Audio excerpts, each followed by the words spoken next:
అందరికీ నమస్కారం. ఈరోజు మన జీవన చంద్రికలు వీడియోలో మనం మాట్లాడుకునేటువంటి విషయం, చాలామంది వయసులో ఉన్నప్పుడు కష్టపడి సంపాదిస్తారు. పిల్లలు పుట్టిన తర్వాత వాళ్ళ చదువుల కోసం, వాళ్ళ భవిష్యత్తు కోసం అని కష్టపడుతుంటారు. కానీ కష్టపడే ముందు వాళ్ళు ఒక ఆలోచన కూడా చేయాలి. కష్టపడ్డారు, ఇల్లు కట్టారు, చదివించారు, ఉద్యోగాలు ఇప్పించారు, అంతా బాగుంది. కానీ వాళ్లకు ఒక 30-40 ఇయర్స్ వయసు వచ్చిన తర్వాత తల్లిదండ్రులు వృద్ధులైపోతారు కదా. అప్పుడు ఒక ఆలోచన చేసుకోవాలి. కొడుకులే ఉండని, బిడ్డలే ఉండని, ఎవరైనా ఉండని, ఏ సమయంలో పిల్లలకి చదువు చెప్పించాలో, ఏ సమయంలో పిల్లలకి గిఫ్ట్ ఇవ్వాలో తెలిసిన ఆ తల్లిదండ్రులు వాళ్ళ వృద్ధాప్య దశ వస్తూ ఉన్నప్పుడు చిన్న పొరపాటు చేస్తూ ఉంటారు. తొందరపడి హడావిడిగా ఉన్న ఆస్తిని భాగాలుగా చేసి బిడ్డలకి, కొడుకులకి బంగారం పంచేయడం, ఆస్తి పంచేయడం, ఇల్లు పంచేయడం చేస్తారు.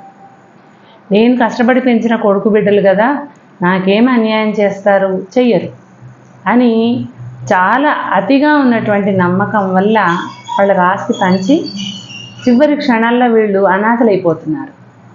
అదే వీళ్ళు ఆస్తి పంచకపోతే, వాళ్ళకి ఇల్లు వాకిలి అలాంటివి ఏమీ ఇవ్వకుండా ఉంటే వీళ్ళని చాలా అపురూపంగా చూస్తారు, నెత్తిన పెట్టుకుంటారు వాళ్ళని.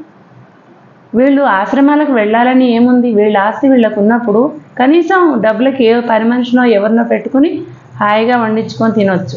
వీళ్ళకంత దుర్భరమైన పరిస్థితి ఉండదు. పేదవాడికి అలాంటి పరిస్థితి వచ్చింది అంటే సరే పోనీ అనుకుందాం. కోట్ల ఆస్తి ఉన్న వాళ్ళు కూడా కొడుకులతో బిడ్డలతో అవమానం పొంది కష్టాలు పడుతున్నారు అంటే ఇది తెలివితక్కువతనమే కదా. ఒక ఆవుని గడ్డి వేసి మేపితే మనకు పాలిస్తుంది. మరి కొడుకుల్ని బిడ్డల్ని ఇంత కష్టపడి పెంచి చదివించి ఉద్యోగాలు ఇప్పిస్తే మరి ఏమొస్తుంది అంటే ఇది బిజినెస్ అని అంటారేమో. బిజినెస్ కాదు, బాధ్యత. చిన్నప్పుడు పిల్లల్ని పెంచడం తల్లిదండ్రుల బాధ్యత, పెరిగిన తర్వాత తల్లిదండ్రుల్ని ప్రేమగా చూడడం కొడుకుల బాధ్యత కదా. కానీ ఈ బాధ్యతని అందరూ విస్మరిస్తున్నారు. ఈ మధ్య జరిగినటువంటి ఒక సంఘటన నేను మీ ముందుకు తీసుకురావాలని నేను అనుకుంటున్నాను. దీన్ని బట్టి మీకే తెలుస్తుంది. అతను ఒక ఫ్రీడమ్ ఫైటర్, మన స్వాతంత్ర్య సమరయోధుడు. ఎంతో పోరాటం చేసి అతనికి ఫ్రీడమ్ ఫైటర్ ఇది దాంట్లో కూడా డబ్బులు వస్తున్నాయి అతనికి.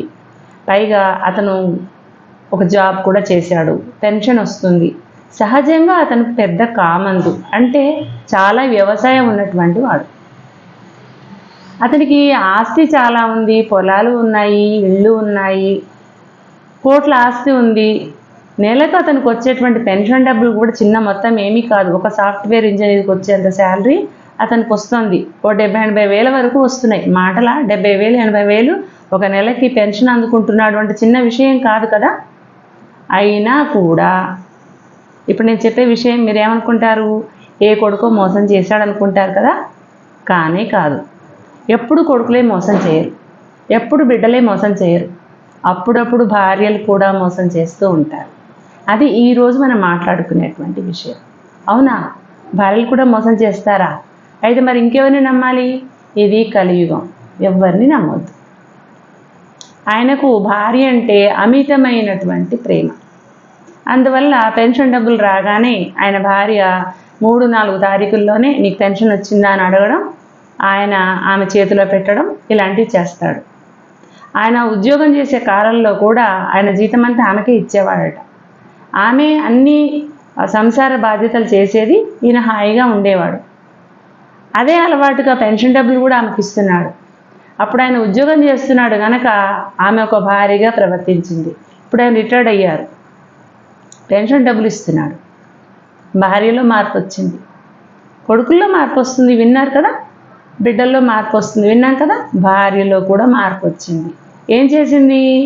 ఆ డబ్బులన్నీ తీసుకుని ఆమె ఇష్టం ఏ ఖర్చైనా పెట్టుకుంటుంది, తనకు నచ్చిన వాళ్ళకి ఇచ్చుకుంటుంది. పోనీ ఆ ఇచ్చేదేదో కొడుకులకే ఇచ్చిందా అంటే కాదు. ఇప్పుడు ఏమైపోయింది, కొడుకులు తమకు డబ్బు ఇవ్వలేదు అని తండ్రి మీద కోపం, ఆ తల్లి తమ కోసం ఖర్చు పెట్టలేదు అని తల్లి మీద కోపం. కానీ కొడుకులకి ఒక ఆశ ఉంది, ఏమనంటే మా నాన్న మాకెప్పుడు మోసం చేయడు, ఇవాళ కాకపోతే రేపైనా ఏదో ఒక రోజు మాకు ఇస్తాడు అని.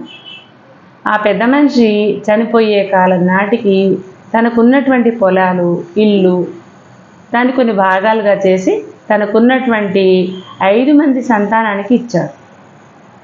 కానీ భార్య డబ్బులు ఏం చేసిందో తెలియదు. ఒక్కనాటి మాట కాదు. ఆయన చనిపోయే నాటికి 98 సంవత్సరాల వయసులో ఉన్నాడు ఆయన. మరి ఆయన రిటైర్డ్ అయింది ఎప్పుడు? 58 సంవత్సరాలకు రిటైర్డ్ అయ్యాడు. అంటే 58 నుంచి 98 అని అంటే మనకు 40 సంవత్సరాల టైం కనిపిస్తుంది కదా. ఈ 40 సంవత్సరాల పెన్షన్ డబ్బుల్ని భార్య ఏం చేసింది మరి? ఆమెకి ఏమైనా ఇల్లు కొన్నదా, బంగారం కొన్నదా? కొడుకులో పెట్టలే, బిడ్డలో పెట్టలే, ఎవరికి పెట్టలే. మరి ఎవరికి పెట్టింది? ఆ విషయం ఎవరికి తెలియదు. ఆ తర్వాత లాస్ట్లో అతనికి అనారోగ్యం కలిగింది.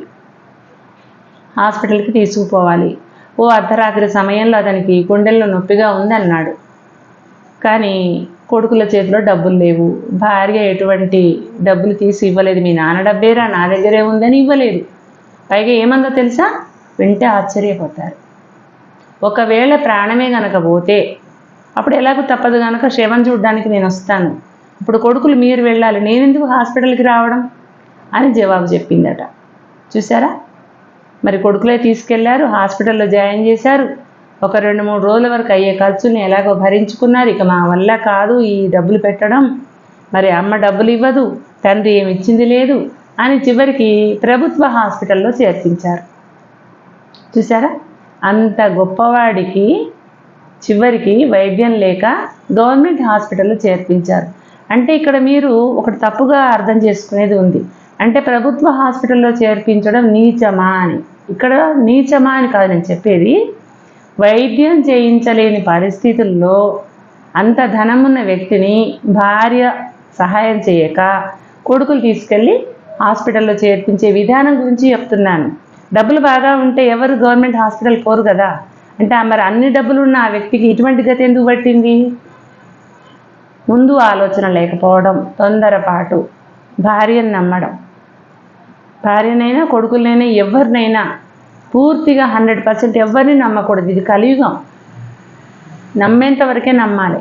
ఇప్పుడు ఆయనకు ఒక 70,000 వస్తున్నాయి అనుకోండి, భార్యకు 30,000 ఇవ్వచ్చు, మిగతా 40,000 ఆయన పేరున పెట్టుకోవచ్చు.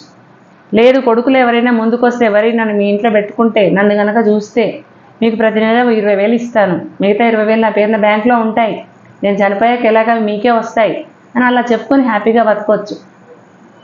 అతనికి షుగర్ ఉందిట. షుగర్కి ఏమాత్రం మందులు పడతాయి చెప్పండి వైద్యానికి? ఆ షుగర్ మందులు కూడా ఇప్పించక కిడ్నీలు ఫెయిల్ అయ్యి అతను హాస్పిటల్లో అడ్మిట్ అయ్యాడు. చూసారా? ఊరి ప్రజలందరూ అతను చనిపోయాడని తెలిసి పెద్ద పెద్ద దండలు తీసుకొచ్చి వేశారట అభిమానంతో. మన ఊరి వాడు, ఫ్రీడమ్ ఫైటరు, గొప్పవాడు అని అతను గొప్పతనం తెలిసిన వాళ్ళందరూ కూడా దండలు వేసి చివరి యాత్రకి వాళ్ళు కన్నీళ్లు వేడుకోలు ఇచ్చారట. కానీ భార్య ఎలాంటి వేడుకోలు ఇచ్చింది?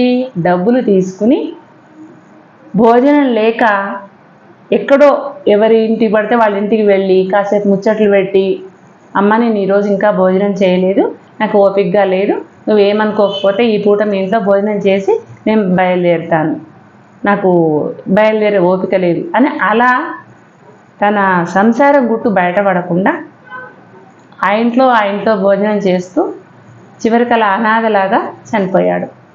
అలా అనాథ కావడానికి కారణం ఎవరు చెప్పండి? ఇప్పుడు మనం ప్రతిసారి చెప్పుకున్నట్టు కొడుకులు, బిడ్డలు, కోడళ్ళు కారు, ఇక్కడ భార్య. ఒకటే చెప్తున్నాను ఈరోజు, ఏం చెప్పదలుచుకున్నాను ఈ వీడియో ద్వారా అంటే, వృద్ధాప్యంలో ఉన్నటువంటి తల్లి, తండ్రి ఎవరైనా సరే ఆదాయం ఎవరి చేతిలో ఉంటుందో, ఎవరికి హక్కు ఉంటుందో, భర్త భార్యను కూడా బతికించాలి కాబట్టి అతనికి ఉన్న ఆదాయంలో సగం భార్యకు ఇస్తూ తన దగ్గర సగం ఉంచుకుంటూ తను హ్యాపీగా జీవించాలి, సగం భార్యకి ఇచ్చి ఆమెను సంతోషపడే విధంగా చూడాలి. లేదు భార్య అమాయకురాలు, ఆమెకేం లెక్కలు తెలియదు అంటే ఆమె అవసరాలు తీర్చాలి భర్త. భర్త అమాయకుడు అంటే భార్య భర్తను మంచిగా చూడాలి, ఆయన అమాయకుడు కాబట్టి డబ్బులు దుర్వినియోగం చేయకుండా. కానీ ఎట్టి పరిస్థితుల్లో పూర్తిగా కొడుకులకి, కోడలకి, బిడ్డలకి, అల్లుళ్ళకి, మనవలు, మనవరాళ్ళు ఎవరైతే ఉంటారో మనం డిపెండ్ అయ్యేటువంటి పర్సన్స్ ఎవరికి ముందుగా ఏవి ఇవ్వవద్దు. ఇస్తే ఏమవుతుంది అంటే మన గొయ్యి మనం తీసుకున్నట్టే అవుతుంది. ఇది ఈరోజు నేను చెప్పాలనుకున్నాను. ఇది ఈ మధ్య జరిగినటువంటి ఒక సంఘటన, వాస్తవికమైనటువంటి సంఘటన. ఇది తెలుసుకుని వృద్ధాప్యంలో ఉన్నవాళ్ళు, రిటైర్డ్ అయిన వాళ్ళు, ఆస్తులు ఉన్నవాళ్ళు తప్పనిసరిగా కళ్ళు తెరిచి నిజానిజాలు గ్రహించి, ఎంత మంచివాడైనా సరే డబ్బు చేత పడితే వాడు దుర్మార్గుడు, ముందు పుట్టుకలో దుర్మార్గుడు కాడు, ధనం చేతిలో పడితే దుర్మార్గుడు అవుతాడు. అందుకని ఎవ్వరు కూడా తొందరపడి ఆస్తుపాస్తుల్ని ముందుగానే ఎవరికి ఇవ్వద్దు. ఇదే నేను చేసేటువంటి రిక్వెస్ట్. Thank you.